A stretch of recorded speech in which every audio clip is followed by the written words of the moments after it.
bem? Eu sou Tati Diniz, mediadora do canal Rodas de Conversa de Axé, e hoje eu estou aqui com o Babá Wallace Dogun. Tudo bem, Babá Motumbá? Motumbá, Axé, Motumbá, meu amor. Como é que está você? Tudo bom? Bem, é um prazer ter o senhor aqui conosco. E eu queria que o senhor se apresentasse para o pessoal e já começasse contando como que o candomblé entrou na sua vida. Vamos lá, então. Boa tarde, Motumbá, Motumbaxé a todos.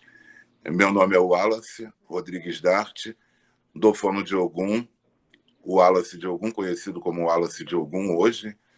Eu me iniciei com 15 anos de idade, era evangélico e o candomblé foi uma novidade total na minha vida. A minha mãe era do candomblé, só que meu pai, por ser evangélico, eles, quando casaram, minha mãe saiu do candomblé e nunca partilhou isso com nós, as crianças, não é? Então, nós ficamos sempre afastados do candomblé, da religião. Com 7 anos, eu tive problemas de santo, não pude, óbvio. Com 14 anos, voltei a ter problema de santo. Enfim, com 15 anos, encontrei um babalorixá aqui em Curitiba, que eu sou carioca, mas vivo desde os meus 10 anos de idade em Curitiba. Aí encontrei um babalorixá aqui em Curitiba que me iniciou no santo. Eu tinha 15 anos de idade na época, isso em 1987. Aí meu pai de santo, saudoso Fomotinho de Logoendé, também daqui de Curitiba, filho de pai Antônio de Inhansã, por sua vez, pai Antônio, filho de meu saudoso pai baiano, Valdemiro Costa Pinto, e eu sou pertencente a essa nação desde sempre. Pai, o sacerdócio. Como que o sacerdócio entrou na sua vida? Longo trajeto. Então, aí eu me iniciei com o pai Fomotinho de Logoendé. O pai Fomotinho de Logoendé, por sua vez, ele tinha posto de babá que queria na casa de Pai Veco. Não tem como eu falar da minha vida sem mencionar Pai Veco. Então, eu, quando ia eu ia nas funções, já ajudava Pai Veco, ia com meu pai de santo na época. Então, a partir dali, eu comecei a conhecer Pai Veco. Aí tive uma trajetória, não deu certo o meu caminho, o meu Odu com o meu babalorixá, com o homem que me fez de santo, não deu certo o meu Odu, no caso, com ele. Aí procurei um outro babalorixá, uma ialorixá, que também não deu certo. Por fim, eu fui parar na casa do Pai Veco. Fui parar na casa do Pai Veco. Lá eu cheguei com 5 anos de santo. Já tinha tomado 1 ano, que eu tomei 1 ano com obrigação atrasada, tomei 1 ano com 3 anos. E lá eu comecei a saber realmente o que era candomblé. Não desmerecendo o meu babalorixá, mas é que meu babalorixá fazia o candomblé da maneira dele. E Pai Veco fazia o candomblé de uma maneira bem mais rígida, bem mais, cabe a mim ou alguém dizer, mais correta, ao meu ver. Então, o sagrado para ele era uma coisa muito, muito certa, muito detalhada, enfim. Até então, eu não tinha essa percepção de candomblé. Até então, candomblé era tem um pombo, vai um pombo. Não tem um pombo, não vai um pombo. E quando eu fui para a casa do Pai Veco, uma vez, uma obrigação por causa de um obi que faltava por um ajuntó, eu vi uma obrigação toda a ser cancelada para o dia seguinte. Então, essas coisas ele foi me passando como aprendizado. E eu continuei na casa do Pai Veco, tá?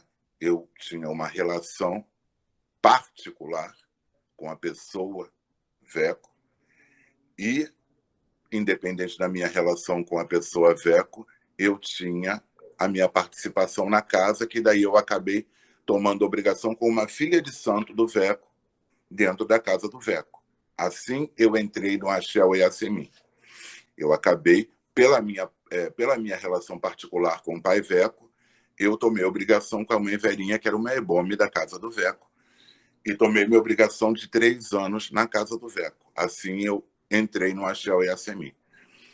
E tomei meus 3 anos e 7 anos com a mãe Verinha. Aí, nesse meio tempo, eu fui aprendendo. O Veco era uma pessoa muito, muito sistemática. E eu achava estranho a obrigação que ele me impunha tá? Às vezes eu até ralhava, brigava mesmo com ele, porque ele me impunha uma obrigação de que para tudo eu tinha que estar presente. Às vezes, para dar uma obi d'água de um cliente, ele ficava me esperando, que eu trabalhava, ele ficava me esperando. Não, mas você tem que participar. E eu falava, mas por que eu tenho que participar? Porque você tem que aprender. Eu preciso que você aprenda. E ele sempre falou que precisava que eu aprendesse. E eu não entendi o porquê. Não entendi o porquê mesmo. Ele tinha tantos e tantos filhos, tantas pessoas capacitadas junto dele, sabe? E eu sempre tinha que estar ao lado, sempre tinha que estar ao lado, enfim. E eu me mantive ao lado dele, dentro do sagrado e fora do sagrado. Em 2005, com o óbito, com a passagem do Pai Veco para o Orum, eu recorri ao babalorixá dele, na ocasião, que nesse meio tempo ele já não era mais filho de Pai Antônio, ele tinha tomado águas com meu pai baiano e acabou se tornando filho de Valdemiro Costa Pinto, meu saudoso e querido pai baiano. E daí tomou axé com meu pai baiano e eu recorri ao meu pai baiano para que viesse fazer os rituais fúnebres dele. E assim foi feito. Aí demos a abertura aos rituais, não é? Teve o primeiro, teve o de 3 meses, teve o balaio de 6 meses e teve o de 1 ano. Num ano veio o baque, a surpresa. Eu tinha N planos e projetos, porque o Veco ele era o meu alicerce, ele era o meu chão. A partir do momento que ele se foi, pense numa pessoa sem chão e sem alicerce. Então eu queria mais era mochilar pelo mundo, era jogar uma mochila nas costas e dar com o pé na estrada, no mundo. Não queria mais a obrigação, porque a minha obrigação era com ele. Até então, eu achava que eu tinha obrigação só com ele, pessoa. Aí foi quando o meu pai baiano jogou, num ano, para o axixê de ano dele, que é quando se vê o herdeiro, e disse que o herdeiro seria eu, que eu sentaria. Para mim foi um baque. Primeiro porque eu não me achava preparado.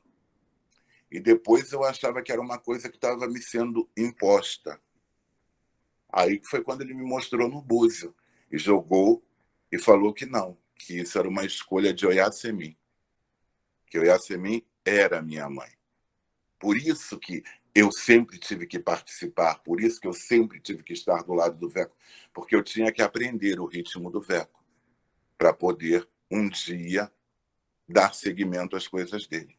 E venho fazendo isso há 15 anos, que já fazem 15 anos que o saudoso Pai Veco foi-se embora para o Orum e estou aqui.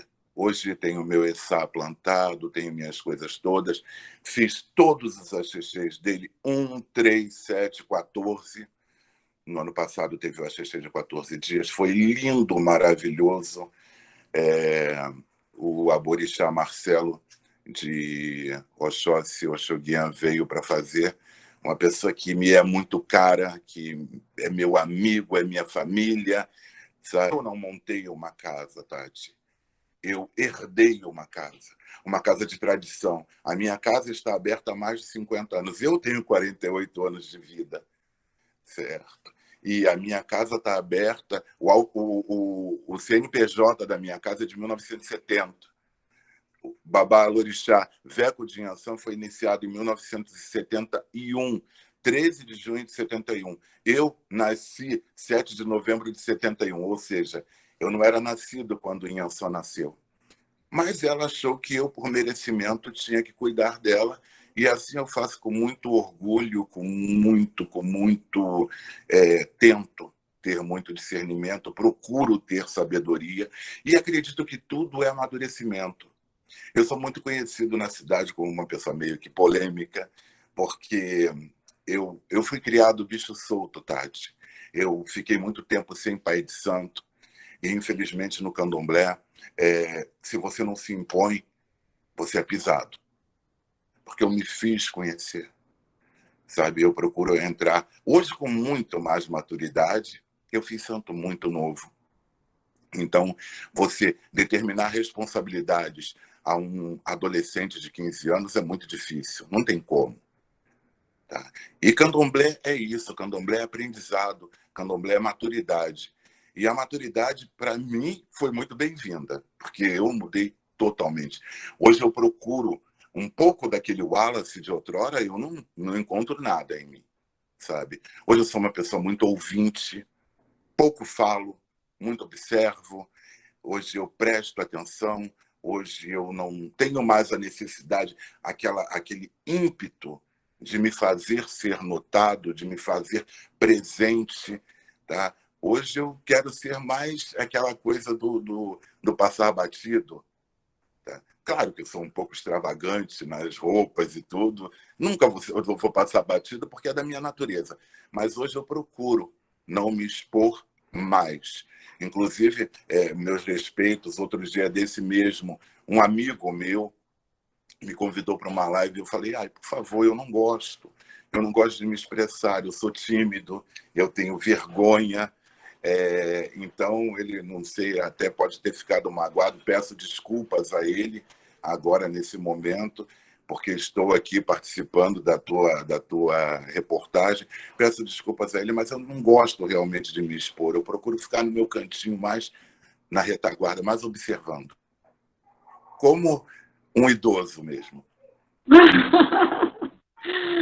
Pai, eu queria saber um pouquinho da sua família carnal. Tem mais iniciados, né? Acho que as suas irmãs são iniciadas. Queria que o senhor falasse um pouquinho do seu filho, um pouquinho da sua família carnal, se eles são iniciados dentro da religião. Sim. Eu vou começar do começo novamente. Eu sempre fui muito precoce. Então, com 15 anos, eu fiz santo. Com 15 anos, eu me tornei pai. Eu fui sempre muito precoce. Minha filha tinha problemas de santo. Tinha muitos problemas de santo. Minha filha é carnal. A única filha que eu fiz. E eu não aceitava, tá? Aquela coisa da imaturidade. Tá? Eu não aceitava fazer o santo da minha filha porque eu achava que ela tinha que optar por isso. Eu não poderia impor isso a ela. Eu achava naquela época. Então, para o resumo, em dezembro de 1994, Oyasemin, minha mãe Ansã, que é a rainha da minha vida, ela veio e disse para mim com a boca que eu precisava fazer o orixá de minha filha. E eu disse para ela que não. Eu falei para ela também, com a boca, com a palavra, que não, que eu queria esperar o tempo da minha filha, sabe, para que ela optasse por isso. E isso foi dia 3 de dezembro, que era a festa das Iabás. Era para minha filha ter saído dia 3 de dezembro. Em resumo, dia 3 de janeiro, minha filha estava sendo morta. Tá? Minha filha foi atropelada e morta, e ali a razão da minha vida meio que acabou. Eu fiz santo. Depois que eu perdi minha filha, eu falei, não, eu não quero mais perder ninguém. Eu não quero.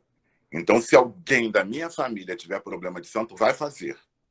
Até então, só o meu irmão mais velho tinha feito santo, que é Ogã. Aí minha irmã, que era evangélica, Érica, fez santo. Fez Oxum, é de Oxum Carê, é Yalaxé de minha casa. A minha outra irmã, que morava no Rio de Janeiro com a minha avó, veio para Curitiba, com problemas de santo também. Fiz santo dela, fez Nhançã, é de Bali, que é Iaque Querer da minha casa. Aí, quando eu estava com 1 ano, veio o meu filho. Aí, o meu filho, quando veio para minha mão, óbvio, joguei, falei, não, ele tem problemas de santo, ele tem que fazer santo. Já fiz o santo dele.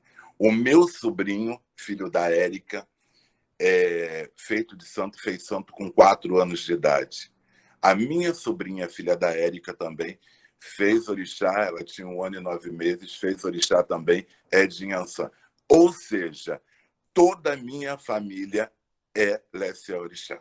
Toda. Eu não tenho, na minha família, ninguém que não seja do santo. Eu trouxe todo mundo para o axé.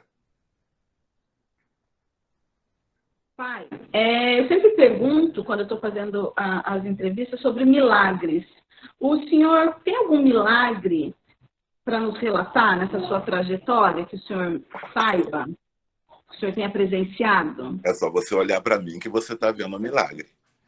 Eu, com 39 anos de idade, eu simplesmente... Eu vinha há algum tempo, eu vinha com uma pressão muito alta. Desde que o Veco morreu, eu me tornei hipertenso. Muito estresse, muita loucura, e eu bebia muito. A bebida realmente era minha fuga. Eu bebia muito, a minha pressão começou a dar pico, pico, pico, pico. Então, a minha pressão normal era 21. Então, era 21/18, 21/17, minha pressão muito alta, muito alta, muito alta. Aí eu comecei a sentir muito enjoo, muita tontura, muita coisa.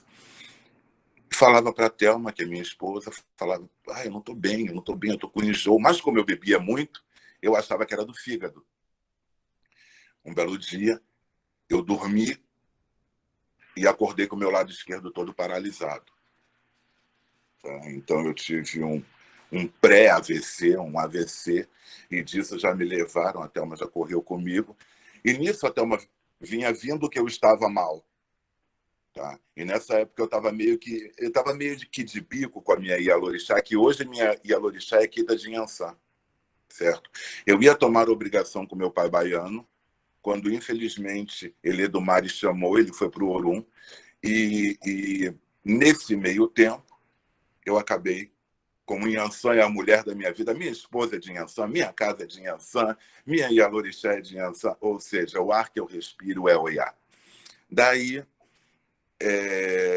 eu estava meio de bico e até me pedindo pelo amor de Deus, porque ela percebia que eu estava mal, eu estava muito fraco, emagreci muito, perdi muito peso, e ela pedindo para que chamasse minha mãe de santo. No último dia, eu aceitei que chamasse minha mãe de santo. Enfim, a minha mãe de santo chegou e eu saí para o hospital. Eu saí para o hospital, fiquei 32 dias internado. Desses 32 dias, 10 dias foi de UTI. 7 dias em coma, induzido, e ninguém sabia o que era. A princípio, era um AVC. 39 anos de idade. Então, na UTI, um dia minha esposa perguntou para o médico da UTI, falou, qual é o quadro? Seja franco comigo, qual é o quadro do Wallace? O médico falou, olha, hoje eu tenho mais de 20 pacientes nessa UTI. E se alguém tiver que morrer, vai ser o Wallace. Eu entrei no hospital para morrer, literalmente. Literalmente. Os meus rins tinham parado, até então não sabia. O meu pulmão já estava parando, ou seja, eu estava prestes a ter uma insuficiência de órgãos. Eu já não tinha mais ar, tanto que eles tiveram que me entubar, me induzir ao coma, e nisso eu fiquei 7 dias. E macumba, né? Minha mãe de santo estava aqui, minha mãe de santo chegou e eu saí. E macumba, e morre, não morre, morre, não morre, morre, não morre. A minha mãe de santo praticamente ficava na mesa do Buza, porque jogava-se para mim 3 vezes por dia, de manhã, de tarde e de noite. Sabe? Foi o tal do milagre. Sabe? Eu sou o milagre, eu sou a prova viva de que Orixá tem vontade própria, que Inhansã existe e que milagres existem. Eu saí do coma, sem sequela nenhuma, porque até então o médico já tinha preparado a Thelma, que eu teria sequelas, ou no andar, ou no movimento, ou na perda de memória, ou talvez cegueira, enfim. Poderia ter 1 milhão de sequelas. Não tive nenhuma sequela. Saí do coma, aí teve o tratamento, descobriram que o meu rim realmente tinha parado. Eu tive uma crise crônica renal, e o meu rim nunca mais voltou a funcionar. O meu rim simplesmente cozinhou, ficou desse tamanho. Virou como se fosse uma ameixa. Então foram 2 anos de luta. Foi difícil. Não foi fácil, não, Tati. Eu comecei com hemodiálise. Foram quase 4 meses de hemodiálise na máquina, dia sim, dia não. Quando foi para fazer a fístula, alguma coisa no braço, para eu continuar fazendo hemodiálise, alguma coisa em mim disse que não era para que eu fizesse. Para que eu parasse aquele ciclo de hemodiálise e optasse pela diálise peritoneal, que daí eu teria mais autonomia. A minha casa nunca parou. Mesmo eu doente, eu continuei colocando IAO, eu continuei dando obrigação. Eu não podia parar a minha casa. Eu não podia. Porque a primeira coisa que meu pai baiano falou para mim quando ele jogou e viu que eu era herdeiro da casa, ele falou: meu filho, você desce essa ladeira que tem aqui na sua casa. Eu lembro disso como se fosse ontem, Tati. Ele falou: você desce essa ladeira que tem aqui na sua casa, pare naquela estrada, pegue uma preta qualquer, ponha dentro do seu roncó e nunca deixe o seu roncó esfriar. Porque é isso que mantém um axé vivo. Iaô é renascimento. E você só vai herdar uma casa e fazer bom uso dela se você trabalhar, porque o axé de uma casa é um útero. E útero vazio, Oxum não aprova. E por coincidência, eu fiz uma filha de Oxum, tá? Que foi a primeira filha depois que eu herdei. Eu já era pai de santo enquanto Veco vivo. Mas aí eu comecei com a minha eu à frente da casa, não é? Eu comecei com Oxum. Aí fiz uma Iaô de Oxum e dei obrigação de 3 anos em 2 filhas de Inhansã. Minha sobrinha carnal e minha irmã carnal. Eu dei 3 anos e assim eu comecei, não parei nunca mais, mesmo doente. Aí eu optei pela diálise peritoneal. Aí eu fiquei 1 ano e 9 meses e eu não aceitava fazer transplante. Por que eu não aceitava fazer transplante? Porque eu achava que era minha culpa, e era minha culpa, que eu perdi os meus rins por irresponsabilidade minha, porque eu bebia muito, era muito, assim, inconsequente. Então eu não achava justo uma das minhas irmãs ter que doar um rim para mim e, enfim, eu ter que fazer com que elas passassem por aquilo por uma irresponsabilidade minha. A minha mãe de santo tinha que vir para me dar um bori de saúde, que todo ano eu tomo bori de saúde, todo ano eu tomo bori com a minha mãe de santo mesmo. Só não tomei ano passado, porque ela teve que fazer uma cirurgia, e esse ano por conta da pandemia. Aí minha mãe de santo tinha que vir para me dar um obori, eu cheguei para ela e falei, só que antes, e ela tinha vindo com o Ogan, tudo, eu estava muito doente, estava muito mal mesmo. Eu falei, e eu achava que era a última coisa que eu tinha que fazer na vida. Eu falei, eu não posso morrer sem dar os 7 anos do Veco, do Axixê. Eu falei, só que antes do meu bori de qualquer coisa, eu quero que a senhora pegue esse Ogan e faça as coisas do Axixê do Veco. Aí foi feito. As coisas do Axixê, no terceiro dia fizeram o rastro, o ebó da casa, enfim, para daí ela dar o meu obori. Eu tomei o obori e eu me lembro que eu tomei o obori, deitei e dormi, e no meio da noite eu pedi para chamar a Thelma. Aí chamaram a Thelma, que eu queria falar com ele, como eu estava muito doente, a Thelma cuidava dos meus remédios, tudo, acharam que eu estava passando mal alguma coisa. A Thelma veio rápido, e eu na minha mesa de obori, eu falei para a Thelma, eu quero fazer o transplante. Porque ali eu entendi que eu não podia morrer. Ali eu entendi que Inhansã é viva e que eu tinha que estar vivo para cuidar da vida de Inhansã.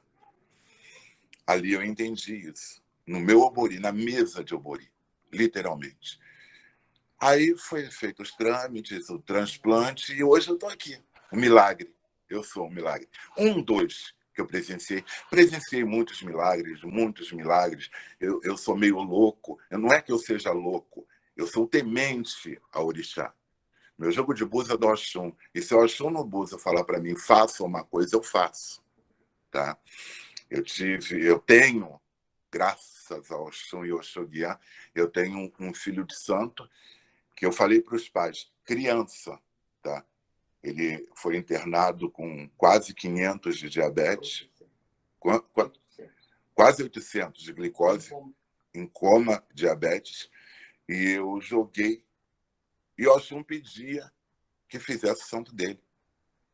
E eu falei para o meu filho, tire ele do hospital e traga para casa, traga para cá. E ele trouxe. E recolheu o menino E meu filho de santo hoje não tem diabetes, ele é um menino normal, já é um adolescente lindo, é modelo, é lindo, lindo, lindo como um dia de sol, lindo, maravilhoso, graças ao Xorian. São milagres que acontecem diariamente na minha vida. Minha vida é feita de milagres, orixá para mim é milagre. Pai, eu queria que o senhor falasse um pouquinho, o pai Zeco ficou muito famoso, não tem como a gente não falar, sobre a Umbanda, né? Eu queria que o senhor falasse só um pouquinho para a gente, o senhor continua tocando Umbanda, como o senhor leva essas duas religiões dentro da sua casa, se o senhor continua como ele tocando? Então, Iá, como eu falei para você, eu não montei uma casa, eu herdei uma casa. Eu não posso herdar uma casa que tem tradição e mudar a tradição. Porque não existe. Mudar tradição não existe. Eu não conheço esse termo. Mudar a tradição, você está mudando uma essência. Então, o Zeco, ele se consagrou, o pai Zeco se consagrou como pai de santo de Umbanda. Quando ele foi fazer santo, ele já era conhecido e respeitado como pai de santo de Umbanda. Eu assim, não é que eu não goste, muito pelo contrário. Eu gosto de Umbanda, tenho muita fé, só que eu não sou aquela coisa temente. Mas eu herdei uma casa que é tradicional de Umbanda, então não tem como eu não tocar Umbanda. Na minha casa, Umbanda é semanal. Toda semana toca-se Umbanda na minha casa. Porque eu não posso mudar o que sempre foi. É o compromisso que eu tenho com Zé Pilintra. O nome da minha casa continua o mesmo, tenda de Umbanda Zé Pilintra, Ilê Axé Oiá Semim, era Ilê Axé Oiá. Depois da partida do Veco, eu acrescentei, porque o Yasemin é o nome dele, é o moruncó dele. Então, eu quis fazer essa homenagem. Então, hoje é Ilê Axé Yasemin. Foi a única coisa que mudou. De resto, continua tudo a mesma coisa. Pai, eu vou agora fazer um bate-bola com o senhor. Eu faço uma pergunta, o senhor me responde o que vier na sua cabeça, tá bom? Bora, bora. Então, vamos lá. Um sonho. Eu sou um homem realizado, Tati. Hoje eu posso dizer que eu tenho tudo. Eu tenho Yasemin, eu tenho tudo. Eu tenho meus orixás, eu tenho os orixás dos meus filhos. Eu não tenho sonhos, eu tenho, assim, anseios, vontades. Sonho, não. Um time de futebol. Time de futebol? 2. Não posso dizer que são bons, mas são meus, tá? Sou Fluminense no Rio de Janeiro e Paraná Clube no Paraná. Sempre, sempre, sempre tricolor. Uhul. Um cantor ou uma cantora. Milhares. Um cantor, em particular, Renato Russo. Uma cantora, em particular, Alcione, sem dúvida. Uma festa de orixá. Todas. Mas a que eu mais gosto é Iabás, por conta de Inhansã. Pai, o pior do Brasil é? A política. O câncer do Brasil é a política. E o melhor do Brasil? Os brasileiros. Sem dúvida. Nós, não tem povo igual. Não tem povo igual. Eu viajo pelo mundo, existem pessoas receptivas, pessoas não, mas o brasileiro não tem igual. Pai, qual foi a melhor viagem que o senhor fez? A melhor viagem que eu fiz, não gosto de viajar, Tati. Então eu posso dizer que foi realmente conhecer a Europa. A Espanha é impressionante, Portugal, eu amo Portugal. Amo, amo, amo. Então as melhores viagens são para a Europa. Completa a frase. Eu gosto quando no barracão tem... Respeito. Respeito. Nós estamos matando o candomblé. As pessoas falam que é o crente, que é o intolerante, que é o não sei quem, que é o homofóbico, que é o não sei quem que está acabando. Não. Quem está acabando com o candomblé são os candomblecistas. É a falta de respeito que está acabando com o candomblé. Pai, me fale uma frase que o senhor sempre fale. A vida me fez de Ogum e eu fiz de Ogum a minha vida. Orixá Ogum é meu alicerce, ele é a minha fortaleza. Ogum é uma presença constante na minha boca e na minha vida. Pai, queria finalizar, ver se o senhor pode cantar uma cantiga pra gente. Olu, corobo, modemoro, aina, ina, mode mata, mata que é de matará, Arukimi Maora, Euruabede Orum Eleiki, Onia Feleja, Ogun Akakaka, Keni Sagan, Obaeni, Jaranganga, Ogunye. Ogunye, queria agradecer, pai, por ter tido esse tempinho. Muito obrigada. Daqui uns dias eu lhe mando aí no ar a nossa... Eu falo que eu estou fazendo um museuzinho virtual. Para o senhor dar uma olhada lá nas entrevistas, para a gente guardar a recordação de cada um que faz a diferença. Eu que agradeço o convite, E é isso que a gente está precisando, é se unir. A união. A união faz a força. Se os candomblecistas pensarem em se unir, com certeza o candomblé não vai acabar. Tá? Então, a gente precisa disso, é de respeito e união. Tá certo? Então, obrigado pela lembrança, pelo convite. Tamo junto. Qualquer coisa é só gritar. Beijo, pai. Até a próxima. Beijo grande. Tchau. Tchau.